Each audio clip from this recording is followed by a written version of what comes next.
Political uncertainty continues in France following its prime minister announcing his resignation this morning after only holding office for 2 weeks. En ce lundi matin, les conditions n'étaient plus remplies pour que je puisse exercer ces fonctions de Premier ministre et permettre au gouvernement d'aller devant l'Assemblée nationale demain.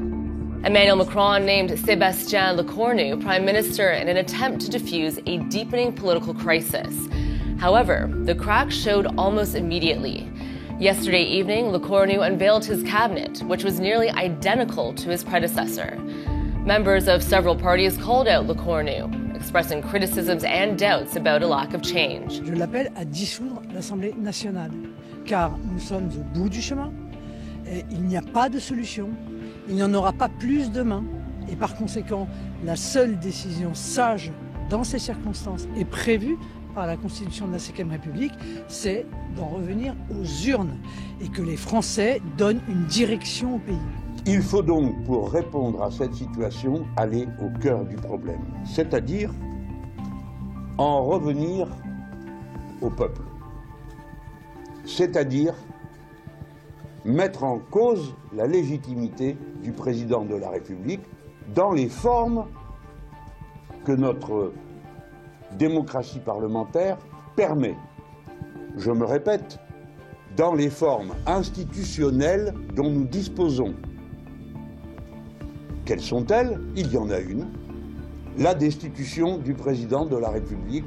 3 solutions sont devant le chef de l'État. La démission, la dissolution ou la nomination d'un ou d'une première ministre issue de la gauche et des écologistes. Le Parti socialiste dit les choses de manière très claire. La démocratie dans notre pays doit être enfin respectée. Priorité doit être donnée à la gauche et aux écologistes pour gouverner ce pays.